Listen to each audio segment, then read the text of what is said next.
درود و سلام کا نمبر آتا ہے تو چمن کی کلیاں اور گل بھی اس نبی پر درود و سلام پڑھتے ہیں۔ برگ و ثمر، خشک و تر، جن و بشر، ملائے اعلیٰ میں رہنے والی مقدس نورانی مخلوق، حور و غلمان بھی، شمس و قمر بھی، ساری کائنات میں رہنے والی مخلوق، یہاں تک کہ ہوا اور فضائیں بھی جس نبی کی بارگاہ میں درود و سلام پڑھتی ہیں۔ یوں سمجھو لفظ آخر میں کہ کائنات ہی سلام نہیں پڑھتی ہے بلکہ اس نبی کی بارگاہ میں خود کائنات کو پیدا کرنے والا خدائے پاک بھی سلام پڑھتا ہے۔ آؤ اس نبی کی بارگاہ میں نذرانہ دل لٹائیں کہ اگر وہ نبی مکے کی زمین پر کھڑے ہو کر اپنی انگشت مبارک کا ادنا سا اشارہ کرتا ہے تو ڈوبا ہوا چاند دو ٹکڑوں میں چمکتا ہوا چاند دو ٹکڑوں میں تقسیم ہو جاتا ہے۔ یہی پیغمبر اگر مقام صحابہ کے موقع پر علی کی نماز ادا کرانے کے لیے ڈوبے ہوئے سورج کو اشارہ کرتا ہے تو ڈوبا ہوا خورشید خاور عصر کے ٹائم پر آ کر کھڑا ہو جاتا ہے۔ آؤ اس نبی کی بارگاہ میں نذرانے عقیدت پیش کریں کہ جس نبی کی شان یہ ہے کہ اگر وہ اپنی انگلیاں پانی میں ڈبو دیں 1500 صحابہ پانی پی لیتے ہیں مگر ایک پیالے کا پانی ختم نہیں ہوتا ہے۔ آؤ اس بارگاہ مصطفیٰ میں نذرانے عقیدت پیش کریں کہ اگر جابر کے یہاں دعوت ہو جائے تو ایک بکری کا بچہ ذبح کیا جائے، ایک شیر جو کہ آٹے کی روٹیاں پکائی جائیں اور مصطفیٰ لعاب پاک لے کر جابر کے پکے ہوئے کھانے پر لگا دیں، صحابہ کا سارا لشکر کھانا کھا لیتا ہے مگر ایک شیر آٹے کی روٹیوں میں کمی نہیں آتی ہے، سبزی ترکاری میں کمی نہیں آتی ہے۔ حدیبیہ کے مقام پر اگر پانی ختم ہو جائے، کنواں خشک ہو جائے تو میرے مصطفیٰ تھوڑا سا لعاب پاک حدیبیہ کے سوکھے کنویں میں ڈالتے ہیں تو سوکھا ہوا کنواں دوبارہ سے جاری اور ساری ہو جاتا ہے۔ اس پیغمبر کی بارگاہ میں نذرانے عقیدت پیش کریں کہ اگر عبداللہ ابن عتیق ایک یہودی کو قتل کر کے نبی کے عشق میں ان کو مٹا کر اپنی عشق کا اظہار کرنے کے لیے آتے ہیں، دیوار سے اترتے ہیں، پیر پھسلتا ہے، ٹانگ کی ہڈی ٹوٹ جاتی ہے، بارگاہ مصطفیٰ میں آ کر کہتے ہیں یا رسول اللہ میری ٹانگ کی پنڈلی کی ہڈی ٹوٹ گئی۔ مصطفیٰ یہ نہیں کہتے ہیں کسی معالج کے پاس جاؤ، کسی وید کے پاس جاؤ، کسی حکیم کے پاس جاؤ، کسی ڈاکٹر علاج کرانے والے کے پاس جاؤ۔ عبداللہ ابن عتیق سے فرماتے ہیں ٹانگ سیدھی کرو، ٹانگ سیدھی کرا کر مصطفیٰ تھوڑا سا لعاب پاک اپنے ہاتھ پر لے کر مل دیتے ہیں، جیسے ہی لعاب پاک لگتا ہے جو ہڈی 3 مہینے میں جڑتی ہے وہ آن کی آن میں جڑتی نظر آتی ہے۔ یہی مصطفیٰ ان مصطفیٰ کی بارگاہ میں نذرانے عقیدت پیش کریں کہ اگر مقام خیبر پر کئی دن سے یلغار ہو رہی ہو، خیبر فتح نہ ہو رہا ہو، مصطفیٰ فرمائے کل انشاءاللہ خیبر فتح ہوگا، میں اس بندے کے ہاتھ میں جھنڈا دوں گا کہ جو اللہ رسول سے محبت کرتا ہے، اللہ رسول اس سے محبت کرتے ہیں۔ ہر صحابی منتظر ہے مجھے اسلام کا جھنڈا مل جائے، اسلام کا پھریرا میرے ہاتھ میں آ جائے، کل میں سپہ سالار بن جاؤں مسلمانوں کے لشکر کا۔ صبح ہوئی نبی نے فرمایا علی کو بلاؤ۔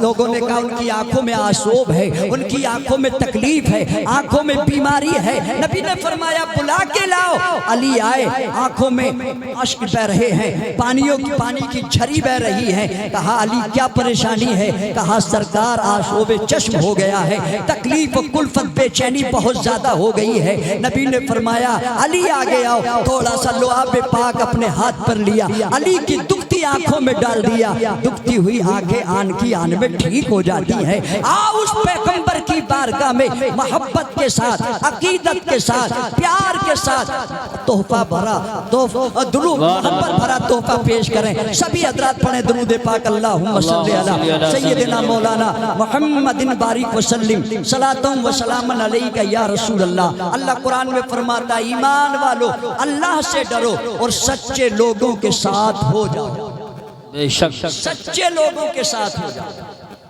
اب سچے کہاں ملیں گے؟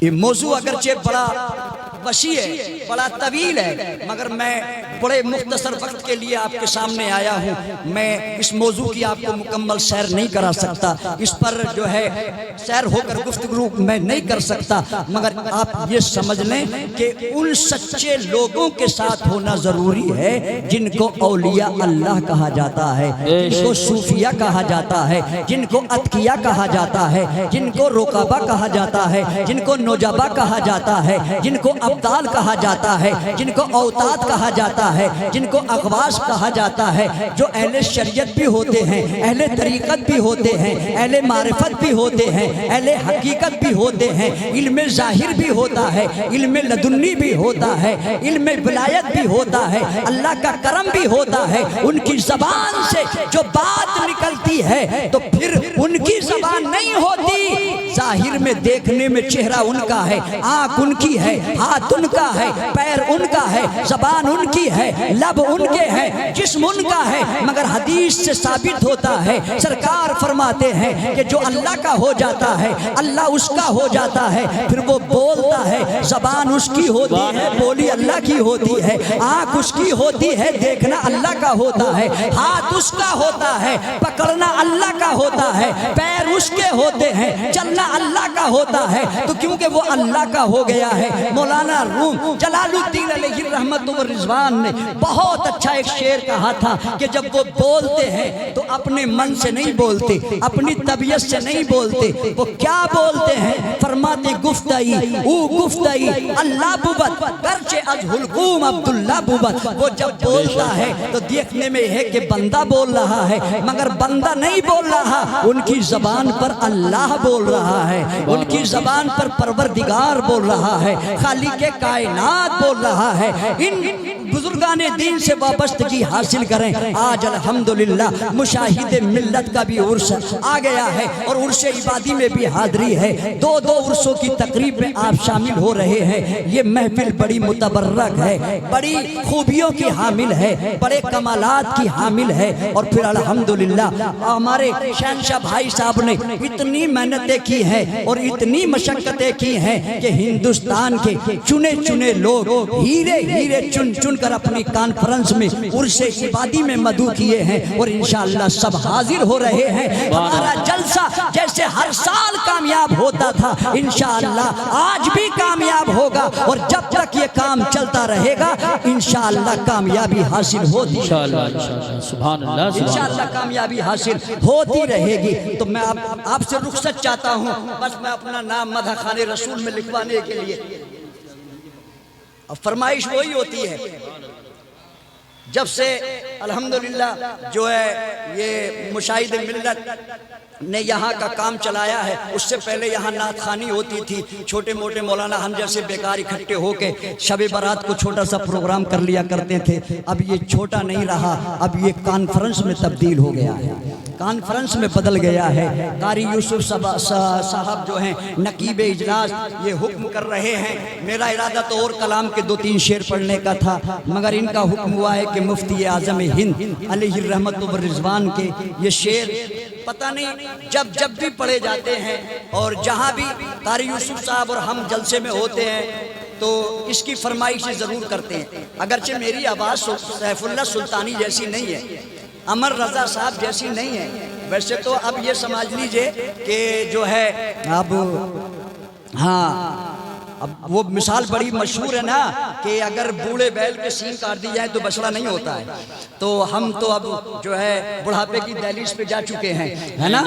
تو لیکن یہ الحمدللہ بزرگوں کے فیضان کے سائے میں بول رہا ہوں، اللہ رسول کا کرم ہے کہ یہ ابھی اگر میں شعر ہی پڑھنا شروع کر دوں، کلام ہی پڑھنا شروع کر دوں تو یہ سارے اسٹیج والے سب کا نمبر ختم ہو جائے گا، مگر میرے شعر ختم نہیں ہوں گے انشاءاللہ۔ وہی ہے جو 2-4 شعر کی قاری صاحب نے فرمائش کی ہے، سبحان اللہ کہہ دیں گے آپ؟ ارے زور سے بولو یار سبحان اللہ، اور محبت سے بولو سبحان اللہ، ملاحظہ فرمائیے گا۔ کہ مقبول دعا کرنا منظور ثنا کرنا، بیٹھے جلسے میں مگر تصور میں مدینہ پہنچ جائے، بس اب یہ مت سمجھیں آپ اسی وادی میں بیٹھے ہیں تو مندالہ گاؤں میں بیٹھے ہیں، جسم آپ کا یہاں رہنا چاہیے مگر دل گنبد خضرا کی چھاؤں میں رہنا چاہیے۔ تصور میں بیٹھے اور سنیں، مقبول دعا کرنا منظور ثنا کرنا، مدحت کا صلہ دینا منظور دعا کرنا، سینے پہ قدم رکھنا دل شاد میرا کرنا۔ سبحان اللہ، ماشاءاللہ ماشاءاللہ۔ تصور کے، خیالات کے، مومن کے نظریات، خیالات، تصورات، سوچ، فکر کیسی ہونی چاہیے۔ مفتی اعظم ہند علیہ رحمت و رضوان جب جانا تو ہے نا سب کو، دنیا چھوڑنی ہے کہ نہیں چھوڑنی ہے؟ اچھا جب قبر میں جائیں گے تو وہاں کوئی روشنی ہے، کوئی کنیکشن، کوئی ٹیپ فیل، کوئی بلب، کچھ روشنی ہے؟ تو جب قبر اندھیری ہے، کیڑوں مکوڑوں کا گھر ہے، تاریک قدا ہے اور اندھیرا ہی اندھیرا، تو وہاں کیا ہوگا؟ تو مفتی اعظم فرماتے ہیں یہ ڈر غیروں کو ہوگا، سنیوں کو نہیں ہے۔ بے شک سبحان اللہ، غیروں کو ہوگا، سنیوں کو یہ ڈر نہیں ہے، کیونکہ ہمارا ایمان تو یہ ہے کہ ہر مومن کی قبر میں مصطفیٰ آتے ہیں، اور جہاں مصطفیٰ آتے وہاں اندھیرے کا سوال ہی نہیں ہوتا، وہاں تو نور ہی نور ہوگا۔ پھر آپ نے یہ شعر مرتب فرمایا، فرماتے ہیں سینے پہ قدم رکھنا دل شاد میرا کرنا، درد دل مضطر کی سرکار دوا کرنا، درد دل مضطر کی سرکار دوا کرنا، مقبول دعا کرنا منظور ثنا کرنا۔ اچھا ہزاروں کی تعداد میں مجمع ہے اور ہزاروں لاکھوں کی تعداد میں لوگ انتقال کرتے ہیں اور سب کی قبروں میں نبی جاتے ہیں۔ بولو بھائی جاتے ہیں کہ نہیں جاتے؟ بے شک۔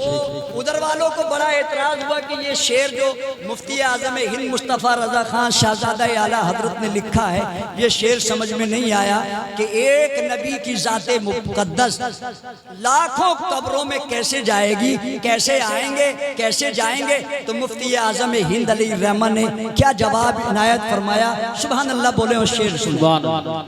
پردے میں جو رہتے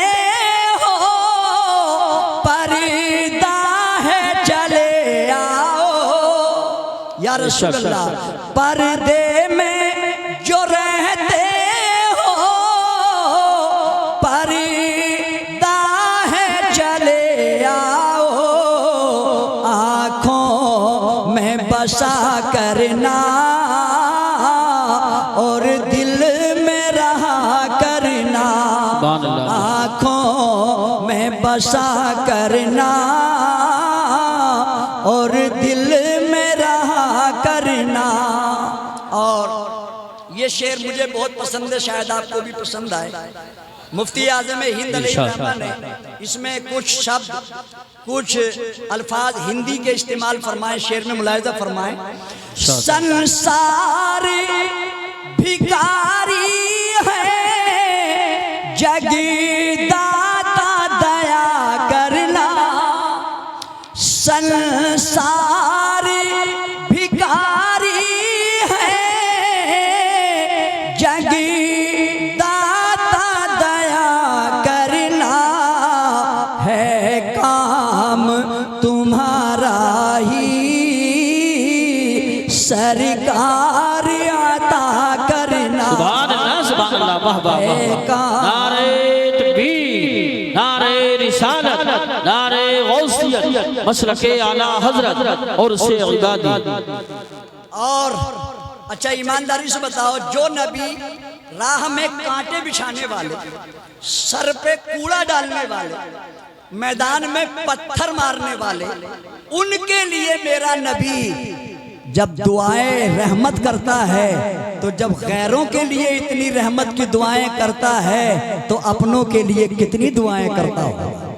شیخ ملاحظہ فرمائیں، آدھا کو خدا والا جب تم نے بنا ڈالا، آدھا کو خدا والا جب تم نے بنا ڈالا، دشوار ہے تم پر کیا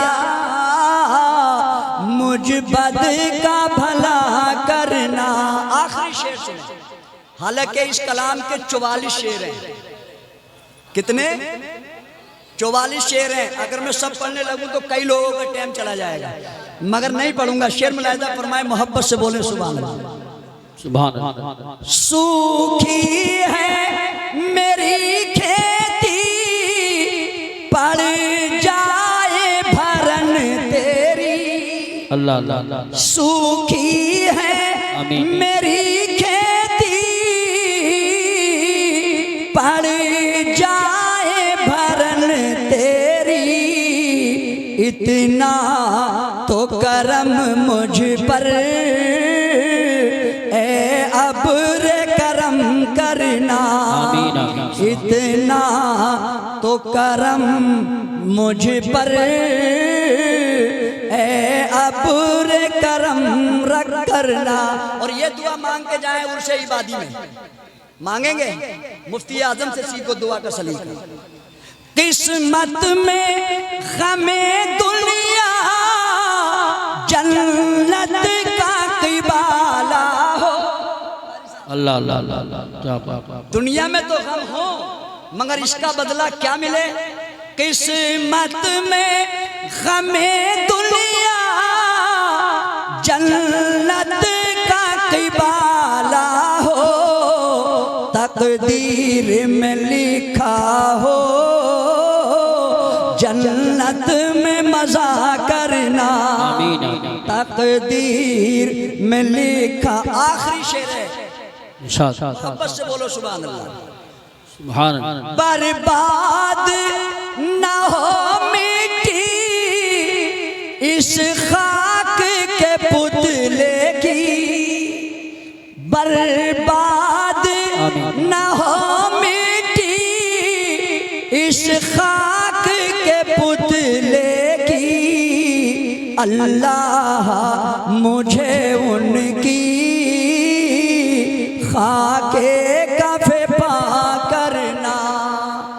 اللہ پاک ہم سب کو اولیاء اللہ سے محبت عطا فرمائے، آمین، پیار عطا فرمائے، ان سے مضبوط تعلق عطا فرمائے، پروردگار ہمارے ایمان و عقیدے کی حفاظت فرمائے، مدرسہ عبادیہ حیدر العلوم کو پروردگار دن دونا رات چوگی ترقیاں عطا فرمائے۔ کل آپ دیکھیں گے انشاءاللہ کہ مدرسہ عبادیہ حیدر العلوم سے فارغ ہونے والے 7 حفاظ کرام کے سروں پر دستار حفظ کا نورانی تاج سجایا جائے گا۔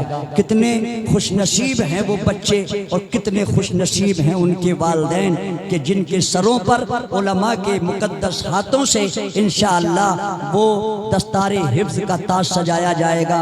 آج کا بھی جلسہ آپ کامیاب بنائیں، کل کا جلسہ بھی کامیاب بنائیں، یہ ہماری آپ کی سب کی ذمہ داری ہے۔ پروردگار جل وعلا ہم سب کو دنیا میں رہ کر نیک اعمال کرنے کی توفیق عطا فرمائے، آمین۔ وآخر دعوانا ان الحمدللہ رب العالمین۔